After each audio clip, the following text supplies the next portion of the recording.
So Sam, yeah, man. So the power rankings, I had to downgrade Kansas City. I'm sick of it, man. I saw them come out flat against the Chargers. I saw them come out flat against the Las Vegas Raiders. The Raiders punched them in the mouth. They're a little bit healthier. I wasn't shocked that the Raiders put up points. I did think Kansas City would win, but you cannot underestimate the Raiders. And Kansas City, they're just sleepwalking through the season, brother. It's killing me. Well, yeah, and I wonder how much of it has to do with, it feels like the season, like, came out in like this big bang, and it was like, everyone was just so excited for football again.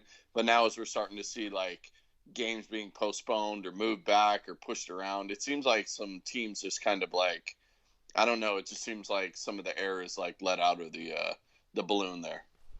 Yeah, and dude, I don't know what it is. Like a lot of the defenses, which you would think, what they always say is when training camp opens, the defenses are always quote unquote ahead of the offenses. The opposite has been true. Like I thought because of no preseason games and all that stuff, the defenses would come out and the offenses would be rusty and all that stuff. The opposite is true. We're getting points. We're getting crazy offense from a few people. We have more disparity, not parity, disparity between the good and the bad teams. We have a ton of really awful teams, and we have a ton of like 4-1 teams, more than we usually have. Usually you see a lot of 3-2s and 2s and 3s, but we're just getting more of the extremes this year. And look, a lot of teams have flaws. And I'll say this: look, Kansas City, when they decide they want to play, we saw it against Baltimore, and I think we could see it again this week against Buffalo. When they decide they want to play, they're still kind of the most lethal offense in the league. But they're just not motivated. You can see it. They're just not playing. The defense isn't playing up to their, potential. They've been banged up in the secondary. That doesn't help. But to me, it's Seattle, it's Kansas City, it's Green Bay, it's Buffalo, who just lost last night. Tennessee, honestly, guys, when was the last time they lost a regular season game? Prior to Kansas City losing against the Raiders, Tennessee was the last team to beat Kansas City. So Tennessee's for real, everybody. And they beat down a pretty good Buffalo team with limited practice. Kansas City's for real. There's a handful. I would throw Tampa Bay, even though they had, what was kind of an embarrassing loss on Thursday Night Football. Tampa Bay can beat you with defense and offense, and they have quarterback pedigree. There's probably 5 or 6 teams that can win the Super Bowl this year. Kansas City being one of them, they're annoying me. Baltimore, of course, is another one. San Francisco's annoying me. New Orleans is annoying me. So, all these really good teams, it's time to step it up, guys. We're a quarter of the way through the season. Let's go.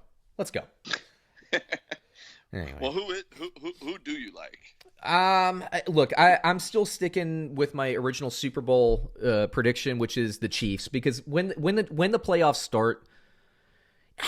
But here's the thing: last year you saw the Chiefs; they didn't even play in the first half in their playoff games. They were down by 10 points in the second half in every single playoff game, and then they turned it on. The Chiefs need to play with more urgency because they're gonna get housed this year in the playoffs if they don't come out ready to go. The Ravens to me are flawed because if they start losing, if they're down by 2 scores in the fourth quarter, Lamar Jackson, as good as he's been, has not proven himself able to bring a team back from behind. Right. Like Josh Allen against the Rams this year, when they came down and he had to come back and win a game and all this stuff, that's not Lamar Jackson's game. Lamar Jackson is very much a play from ahead type quarterback. Use his feet, run the ball, use the rest of his support, keep the passes short. They're a ball control offense with a great defense and great special teams. And that can grind people down. But the reality is, and they lost to Tennessee last year in the playoffs, that's not a fluke. Like Ryan Tannehill in his career has proven the ability to come back and put up points when they need to and chuck the ball downfield. Lamar Jackson's not there yet. So I'm worried about Baltimore. Kansas City's there. Seattle's there. You put Russell Wilson on any other team in the league, I think the team gets better outside of maybe Kansas City, who I would say the same. I mean, it's to me, it's Mahomes and Wilson. I'm always going to go with the quarterbacks. But matchup-wise, Tampa Bay could give Seattle problems in the playoffs. Green Bay, I think, could give Seattle problems in the playoffs. And Kansas City, look, I think Buffalo, although I think they're going to handle Buffalo coming off the loss, Buffalo can give Kansas City issues. Kansas City gives Baltimore issues. So I think it's all how things stack up. Pittsburgh is another dark horse because their defense isn't playing well and they're still undefeated and their offense is playing really well. So Right. it's a weird wide open season, man. I need to start seeing these teams like play, Yeah.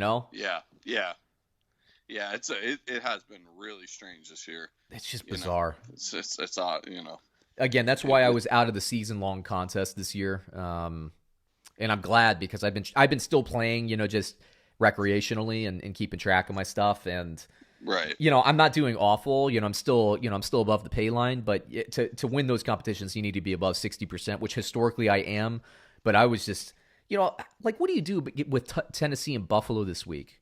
They delay it to Tuesday. Tennessee doesn't practice, but the line is massive. Like, what in the world do you do? Right. I picked Tennessee. I got it right, but come on, man. Like, it's wild. Anyway,